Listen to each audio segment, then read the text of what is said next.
goes from being peaceful with a bit of sunshine and a breeze to significantly faster and less peaceful on the shore of Windermere.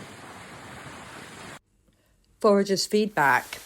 I'm actually heading northwest at the moment, and it's been interesting seeing the amount of wild garlic that there is as I travel along. I've visited a few beautiful National Trust places where Bumblebee has sampled the grass, and there seems to be more pink hawthorn up here, which is unusual, and some of it has a multi-petalled flower. The clumps of dandelions along the Tissington Trail amaze me that there could be at least 30 heads of dandelions, golden in the sunshine, growing out of one crown.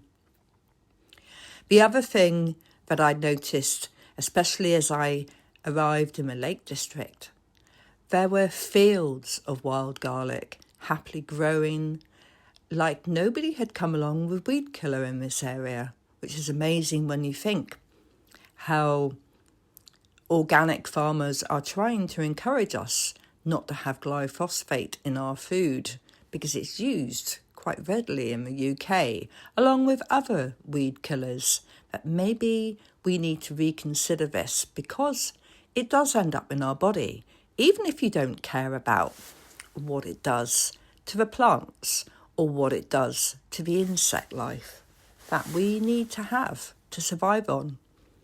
Because as a side note, if Bill Gates really wants us to eat insects, surely he shouldn't be encouraging people to be using things that are going to kill those insects. Or is it all going to be lab-grown, like it was in A Brave New World? And that's one of the things that I've been thinking about. I'm walking around where it's green, where the leaves are bending with the wind. But it sometimes feels like the control from the governments with the news that tries to put fear within everyone says there's a different future. But then the sun comes out and it lifts my heart. And I smell the warmth of the breeze as it come over the lake. I've also seen plenty of Midland hawthorn. They're much taller than the Cornish hawthorns. They tower over my head, unlike the shorter growth that we see when we walk around Cornwall and the granite hedges. It's beautiful, and one of the things of following the cooler air towards the north is it's like I'm going back in time in spring.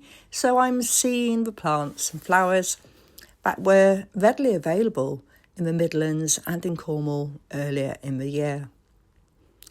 So it's an interesting moment that makes you think that nowhere is quite the same. It's a little bit like us humans.